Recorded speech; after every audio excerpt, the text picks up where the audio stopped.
The first 3 o'clock game is Pack-9 and Texans. Yeah, so Pack-9 has the second easiest schedule at 8-17. Their opponents. Texans the second hardest. Their opponents had 18-7, so it's only getting worse for the Texans. The Texans. Wait, hold on, the Pack-9 had the second easiest schedule. Their opponents are 8-17. Yeah. So anyway, let me see who makes the schedule? Who makes up the schedule. Who came from the Pack-9? Who came from the Panthers? That explains everything. The hardest, yeah. So they got the Panthers. Hardest schedule. Yeah, right. All right, go ahead, Anyway, the Texans, they have to play the Pack-9 this week, Seahawks next week. What I like about them is they haven't given up. They're continually pushing through. They're continually trying to get better. They're continually, a new team could easily be destroyed and it's just totally nothing. These guys, I think, have set a good foundation. I just don't think they have what it takes to beat the Pack-9. I think Pack-9 wins this one 39-18. I think that was a tough loss on Saturday versus the Falcons. That was their chance to win. Man, and that was a good play by them. And that was a 4-1 team, Falcons. I mean, so, but Falcons' schedule is soft. I just want to say something. Teacup can't come on here and give guarantees and then not show up. He's supposed to shave his head, right? Is that what he agreed? He said he's going to shave his head. Not shave his head. I mean, like, not even show up. Like, what's wrong with him? He got to be a man of your word. You can't just come up here and talk trash and then not back it up. So I'm hoping that Teacup, he comes to the field. I'll bring the barber. Yep. And we can get them to cut his hair at the field this week. Live. Right. And so, I mean, you can go and I'm taking some of your time. You're taking a lot of my time because I've been dying to bring this individual on to this show. I need a lot of answers. I haven't gotten answers. I've been asking questions. So can we have Berto come up here and answer some questions? Berto. I know Berto's been fired. He's Where's been demoted. Berto? He's been rehired. Can we have Berto come up here and answer some questions? Pink eye. He got pink eye. Come here, bro. Come here. I need some questions. He got into an altercation. He got into an altercation with one of the players this week, and this is what happened to his eye. Q Poppin'. Oh no. Don't shake his hand. He's got a disease. Hey, welcome to Week 6, Berto. So, Berto, I know it was a tough loss last week. You've been crying all week. You got a pink eye, and you just touched it. Now you touch your eye. bro. Stop! Now you gonna get it, bro. It's epidemic. So, what do you think about this game? You think the Texans can beat the Pack-9? Yeah. How you gonna do it? Most definitely. Most definitely. But it starts off on defense. Okay. And offense got to score more than 30 points for the defense. Okay, well, you win. So you think Q is a really good quarterback? Yes. He just hot-headed too fast, but we can handle that. We can fix that. We can get the W. Berto, how you stop Bello? Huh? How you stop Bello? Force him left. Force him left. Yeah. Okay. So you're saying there's no way, and you're saying force him left. No, he said force him left. So you guys, give me the score. What's going to be the score this week? Score is going to be 31-25 us. Okay. So, Berto, were you fired? Huh? Was I fired? Were you fired? Yeah, Buddy demoted me to be a mentor for the team. I want to clear something up real quick. Team mentor. In front of everybody, a 0-5 start is unacceptable. Okay. All right. So why is Teacup still there? That's what I'm about to get to. All right. I think we need to I want to promote Berto to head coach. Okay. And I think Teacup needs to be demoted to offensive coordinator. Okay. And let's see what happens here. Let's give Berto the keys this week against the Pack-9. Again? Second time? To see if he can beat this team. I think if he beats the Pack-9, he's definitely deserving to be the head coach. Berto, what's the score this week? 31-25. And so you're guaranteeing that. Guaranteed. And what happens if you don't win? You're going to shave your beard? No. Beard. You're confident, though. Or you get a low cut, like a low boy. No. You guys just going to win and that's it? Yeah, that's it. You heard it. You know, Texans are going to beat the Pack-9. He's going to bring us McFlurry. I'll take that. I like He's going to bring us McFlurry. McFlurry. Next Tuesday. I like McFlurry. So don't win McFlurry. But we on the show too.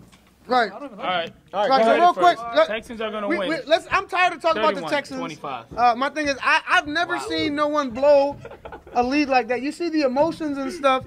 They jumped up and they were winning by a touchdown at the end of the game. 10 seconds left. They got rid of Megatron. They didn't want him on his team. He goes over to the Falcons and makes the play of the year. He goes up, fights for the ball, catches it, pitches it back, has the awareness to pitch it back to one of the players, and then have them score. He made one play in like 3 years. Did the touchdown win the game, or did it tie it? It tied the game. Okay, so then it comes back to why wasn't there an excessive celebration called on the Texans. Well, they should have been flagged for unsportsmanlike conduct. The Texans and the extra point. or the Falcons. I I'm think sorry. both of them could have been flagged because the Texans were real hyped too when they scored that game.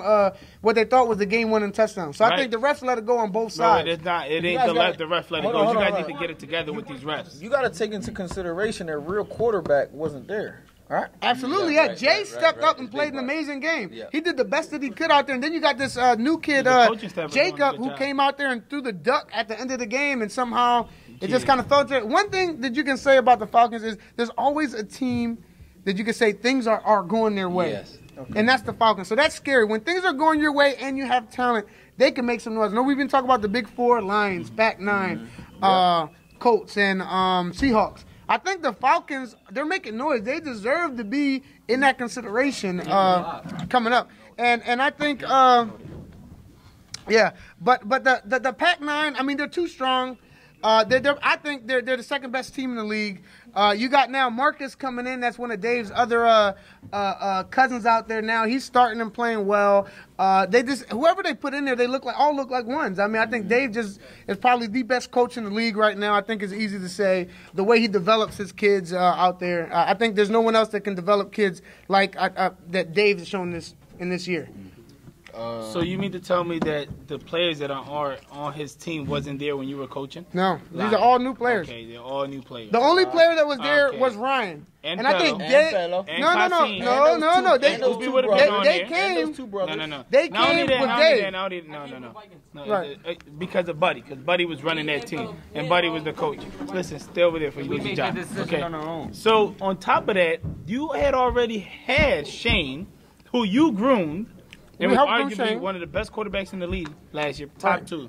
And look what he's doing with a new quarterback. Look what he's doing with Pello. Pello's up there as one of the top quarterbacks in the league. But when Shane would go out last year, Pello would be the quarterback. So he was grooming him. That's what I'm saying. He's doing a tremendous job of raising the kids from that. He's not stealing kids. He's not grabbing kids from all public teams. He's a good coach. I'm not going to take that away. I think he's the best coach in the league. But you cannot be considered the best coach. You have to prove yourself in this league. I think he is. He won a championship his first year with a quarterback that you gave him. And I think with this, if he wins a championship this year, then you can start making arguments that he's probably the best coach. But look, Ryan has missed 2 games. Ryan has missed 2 games this year, and the Pac-9 have not lost the beat. But it's a system. Because it's his system. It's Dave's system. Who has the weakest schedule? One of the weakest. The Pac-9 have one of the weakest. Pac-9 is the second easiest. There you go.